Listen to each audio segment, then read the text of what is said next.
सभी को नमस्कार। साथियों, जीवन में हमें 5 एरियाज हैं जिनमें मुख्य रूप से काम करना पड़ता है। Health, relationship, career, money and inner environment.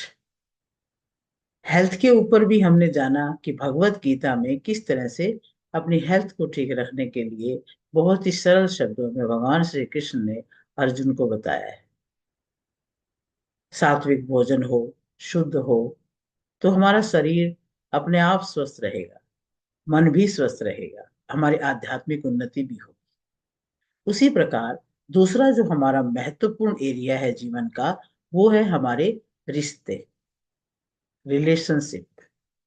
हमारे माँ बाप, भाई बहन, मित्र हैं, संबंधी हैं, पत्नी या पति है या बेटा बेटी है, इनके साथ हम कैसे अच्छे रिश्तों में रहें। क्योंकि यदि हमारी हेल्थ बहुत अच्छी है, हमारे बाकी एरियाज भी बहुत अच्छे चल रहे हैं, और रिश्तों में यदि हमारे गड़बड़ है, हम वहां पर हमारे अंदर प्यार, करुणा, सहयोग, सेवा ये भावनाएं नहीं है, तो हम सुखी नहीं रह सकते हैं। एक कचोटती है ये बात, हमारे दिल को निरंतर कचोटती है कि कहाँ कमी रह गई। और फिर हम अपनी ही कमी देखते हैं, अपने अपराध बोध में आते हैं या दूसरों को दोषी मानते हैं। तो कुछ ना कुछ जब इस तरह की बातें चल रही हैं, तो मानसिक रूप से तो हम अशांत हो ही जाएंगे। तो सबसे इम्पोर्टेंट, ये बहुत इम्पोर्टेंट है, रिश्तों में सौहार्द रखना, रिश्तों में प्रेम रखना। तो मैं सिर्फ भगवत गीता के संदर्भ से ही आपके साथ बात करूंगी आज, कि भगवत गीता में रिश्तों के लिए क्या कहा गया है। क्योंकि गीता को हम कहते हैं कि सभी ग्रंथों का सार है, यहाँ सब कुछ मिलेगा। हमें जीवन जीने की कला मिलेगी तो भगवत गीता से मिलेगी। तो आज हम सिर्फ इसी संदर्भ में बात करेंगे कि भगवत गीता में रिश्तों को सुधार के लिए क्या सुझाव दिया गया है। तो उसमें क्या कहा गया है, मैं आपसे वही चर्चा में आज करूंगी। वीडियो में पूरे बने रहिए। छोटा सा वीडियो है, लेकिन बहुत काम की बातें इसके अंदर हैं, कि भगवत गीता में रिश्तों में सुधार और अच्छे संबंधों को बनाए रखने के लिए भी महत्वपूर्ण शिक्षाएं हैं। श्री कृष्ण ने अर्जुन को जो उपदेश दिए, वो न केवल व्यक्तिगत जीवन को संवारने के लिए हैं, बल्कि हमारे रिश्तों को भी मजबूत और मधुर बनाने के लिए सहायक है। बहुत महत्वपूर्ण जो श्लोक है, हालांकि वही बहुत सारी बातें समेट लेता है, वो आप सब समझ भी गए होंगे। कर्मण्येवाधिकारस्ते माँ फलेषु कदाचन, माँ कर्म फल हेतुर्भूमा ते संगोस्तु कर्मणि। यानी कर्म करने में तुम्हारा अधिकार है, फल की इच्छा मत करो। तुम्हारे कर्म का उद्देश्य फल प्राप्ति नहीं होना चाहिए। ये जो वाक्य है, ये बहुत महत्वपूर्ण है, कि तुमने कर्म कर दिया, तुमने अपना फर्ज निभा दिया, तो उसके बाद फल की आशा मतलब आप उम्मीद लगा रहे हो कि मैंने कर्तव्य कर्म किया तो मुझे वापस मिलना चाहिए। जिस समय हम उम्मीद लगाते हैं, वहीं हमें मुसीबत का सामना या नकारात्मकता का सामना करना पड़ जाता है। तभी मूड खराब हो जाता है, कि जब एक्सपेक्टेशंस पूरी नहीं होती, हम अपने दायित्व को पूरा निभा रहे होते हैं। तो भगवान कृष्ण तो ये कहते हैं, अपना कर्म करो, फल की इच्छा ही ना करो। तो सबसे बड़ी शिक्षा तो इसी इसी एक श्लोक से मिल जाती है। ये श्लोक हमें ये सिखाता है कि स्वार्थ और अपेक्षाएं छोड़ दो। जब हम किसी के साथ बिना स्वार्थ, बिना एक्सपेक्टेशंस के जब हम काम करेंगे, संबंधों को निभाएंगे, तो रिश्तों में विश्वास और प्रेम बढ़ेगा। हमें एक दूसरे की मदद और सहयोग करना चाहिए, उसके लिए तत्पर रहना चाहिए, पर बिना अपेक्षा के।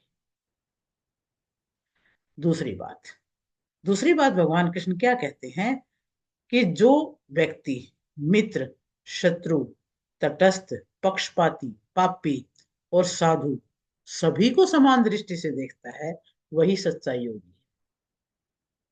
सुनने में मुश्किल लगेगा कि सबको समान दृष्टि से कैसे देखें, लेकिन दृष्टि तो आपकी है ना। जिसकी जैसी दृष्टि होगी, वो सृष्टि को वैसे ही देखेगा। जाकी रही दृष्टि जैसी, तिन प्रभु सृष्टि देखी वैसी। तो जैसी दृष्टि वैसी सृष्टि। आप अपनी दृष्टि को सम रखिए, आप सब में उस परमात्मा के तत्व को देखिए, तो स्वतः संभाव आ जाएगा। सभी के अंदर वही एक तत्व विद्यमान है। तो भगवान श्री कृष्ण यही सिखा रहे हैं कि सबके साथ, सबके अंदर समान दृष्टि रखें और सच्चे योगी बने। रिश्तों में समान दृष्टि और संभाव रखना बहुत आवश्यक है। हम लोगों के प्रति पूर्वाग्रह से मुक्त होकर के सभी को समान दृष्टि से देखना चाहिए। इससे रिश्तों में पारदर्शिता और सच्चाई बनी रहती है और आपस में समझ और प्रेम बना रहता है। बहुत सारी बातें बिगड़ती हैं पूर्वाग्रह की वजह से। हम पहले ही अनुमान लगा लेते हैं कि ये इसके मन में ये चल रहा होगा, और उसी के आधार पर फिर हम हमारा व्यवहार बदल जाता है। तो पूर्वाग्रह बिल्कुल खत्म कर दें और समभाव से देखें, तो बहुत सारी समस्याएं शायद रिश्तों की आपकी खत्म हो सकती हैं। तीसरी बात, बहुत बढ़िया एक श्लोक है, 16वें अध्याय का तीसरा श्लोक है, आप पढ़ना उसको। तेज क्षमा धृति शौचम अद्रोहो नातिमानिता भवन्ति संपदम दैवीम अभिजातस्य भारत। क्या कहा है? क्षमा, धैर्य, सहनशीलता, शुद्धता, अहंकार का अभाव, ये दिव्य गुण है।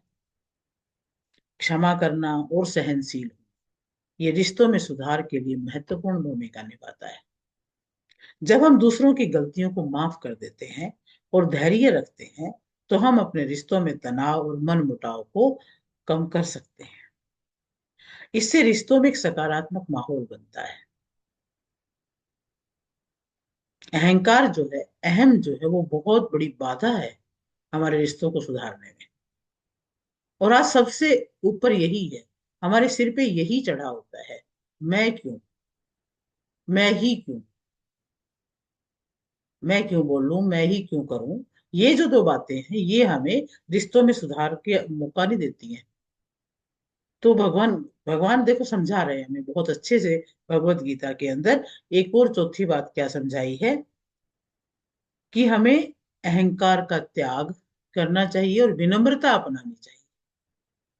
विनम्रता, अहंकार का त्याग, अहिंसा, क्षमा, सरलता, आत्म संयम, ये गुण विकसित करने चाहिए। तो विनम्रता और अहंकार का त्याग करने से रिश्तों में सुधार आता है। जब हम अहंकार को दूर करते हैं, एक दूसरे के प्रति विनम्र होते हैं, तो रिश्तों में सच्चा प्रेम और सम्मान बना रहता है। साथियों, विनम्रता तो गुणों की खान है। कहने में ये एक शब्द है, परंतु ये गुणों की खान है। जो इंसान बहुत सारी डिग्रियां लेकर के, पढ़ लिख करके विनम्रता नहीं अपना पाया, तो मैं तो उसे अनपढ़ ही, गंवार ही कहती हूँ। सबसे बड़ा गुण विनम्रता है। अगर आपने एक भी क्लास नहीं पढ़ी, लेकिन आपके अंदर विनम्रता है, तो आप उन सब पढ़े लिखों से भी महान हो। तो विनम्रता रिश्तों को ठीक करने के लिए प्रायोरिटी है, प्राथमिकता है। पांचवी बात भगवान कृष्ण क्या कहते हैं, संचार और प्रेम बढ़ाएं, यानी कम्युनिकेशन बढ़ाएं। रिश्तों में नुकसान कब होता है? जब हम कम्युनिकेशन नहीं करते, आपस में बातचीत नहीं करते, तो वो जो गैप है, जो खाई है, वो बढ़ती चली जाती है। दूसरा, प्रेम। हम खामखा की चिंता तो करेंगे, मोह में तो पड़ जाएंगे, कोई बाहर गया है उसके बारे में उल्टी चिंता तो कर लेंगे, लेकिन प्रेम, विश्वास और कम्युनिकेशन, ये बेहद जरूरी है। ऐसे शब्द बोलना जो किसी को आहत कर दे, वो सर्वथा त्याज्य है। एक भी शब्द ऐसा ना बोलें जो दूसरों को आहत कर दे। खास ध्यान इस बात का हमें रिश्तों में रखना चाहिए। वही बोले जो सत्य हो, प्रिय हो, हितकारी हो। ये वाणी का तप है।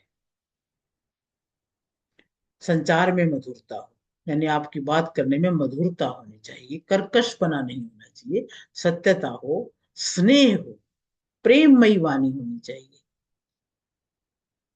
रिश्तों में बातचीत का तरीका बहुत महत्वपूर्ण होता है। जब हम अपने शब्दों में मिठास लेके आते हैं, प्रेम रखते हैं, तो रिश्तों में आपसी समझ और स्नेह बढ़ता है। निष्कर्ष रूप में मैं ये कह सकती हूँ कि हमें स्वार्थ, अहंकार, पूर्वाग्रह को त्याग देना चाहिए। इसके अलावा विनम्रता, क्षमा, सहनशीलता, सच्चाई का पालन करना चाहिए, निस्वार्थ प्रेम, समान दृष्टि और मधुर संचार।